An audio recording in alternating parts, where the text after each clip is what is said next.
Out of Indonesian me surprise. So I think a lot of good players are playing. I think young players improved. Hasil pertandingan tadi malam disorong jadi sorotan besar. Tapi yang paling bikin kaget justru komentar Honda yang seolah mengakui keunggulan Indonesia tanpa banyak alasan. Sorotan publik Asia tertuju ke Indonesia Arena malam itu ketika timnas futsal Indonesia menghadapi Jepang. Sebuah raksasa yang selama ini identik dengan disiplin, teknik, dan mental baja. Tidak banyak yang berani memprediksi hasil besar, tetapi justru disinilah sejarah mulai ditulis. Sejak peluit awal dibunyikan, Indonesia tampil tanpa rasa gentar. Tekanan tinggi langsung diperagakan, membuat Jepang kesulitan mengembangkan permainan khas mereka yang biasanya rapi dan terukur. Atmosfer stadion yang penuh menjadi bahan bakar tambahan bagi para pemain Garuda. Permainan cepat dan agresif Indonesia terlihat sangat terorganisir. Setiap pemain tahu kapan harus menekan, kapan harus menutup ruang, dan kapan harus melepas bola. Jepang, yang dikenal dengan presisi umpan pendeknya, justru beberapa kali salah kontrol di menit-menit awal. Gol pembuka akhirnya lahir dari skema yang menunjukkan kepercayaan diri Indonesia. Samuel Eko memanfaatkan celah kecil di pertahanan Jepang dan melepaskan penyelesaian dingin yang menggetarkan gawang. Gol itu bukan sekadar keunggulan, tapi juga pesan bahwa Indonesia tidak main-main. Setelah gol tersebut, Jepang mencoba meningkatkan tempo. Mereka lebih sering menguasai bola, namun setiap kali mendekati area berbahaya, lini belakang Indonesia tampil disiplin dan kompak. Blok-blok krusial dan pressing ketat membuat Jepang frustrasi. Babak pertama berakhir dengan keunggulan Indonesia, dan suasana stadion semakin bergemuruh. Para supporter sadar, mereka sedang menyaksikan sesuatu yang berbeda dari tim futsal Indonesia yang pernah ada sebelumnya. Memasuki babak kedua, Jepang tampil lebih agresif. Intensitas duel meningkat, dan laga berubah menjadi pertarungan mental. Indonesia tidak mundur, justru membalas dengan transisi cepat yang mematikan. Drama pun tak terhindarkan ketika Jepang akhirnya mampu menyamakan kedudukan. Gol tersebut sempat membuat tensi pertandingan memuncak. Namun Indonesia tidak kehilangan arah.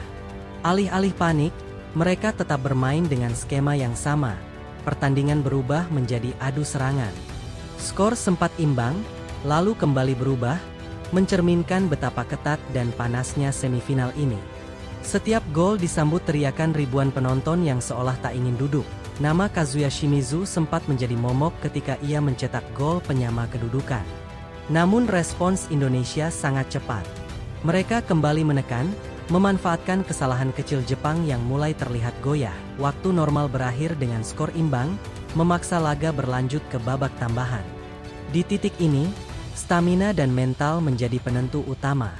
Jepang terlihat mulai kelelahan, sementara Indonesia justru semakin hidup. Extra time menjadi panggung pembuktian. Indonesia tampil lebih berani, lebih lapar, dan lebih yakin. Setiap duel dimenangkan dengan determinasi tinggi, seakan para pemain sadar bahwa jarak menuju final tinggal selangkah lagi. Gol krusial akhirnya datang lewat tembakan keras Reza Gunawan. Sebuah roket yang tak mampu dibendung kiper Jepang.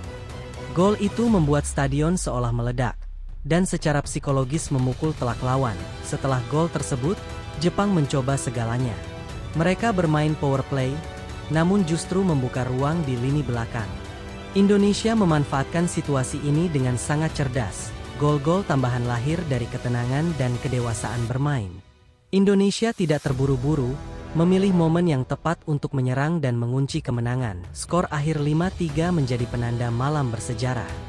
Jepang, yang selama ini ditakuti di Asia, harus mengakui keunggulan Indonesia di hadapan ribuan pendukung merah putih. Komentar datang dari berbagai pihak, termasuk Keisuke Honda, bintang besar Jepang.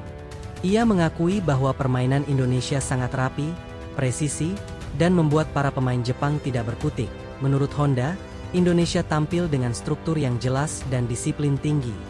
Bukan hanya soal semangat, tetapi juga kualitas teknis dan pemahaman taktik yang matang.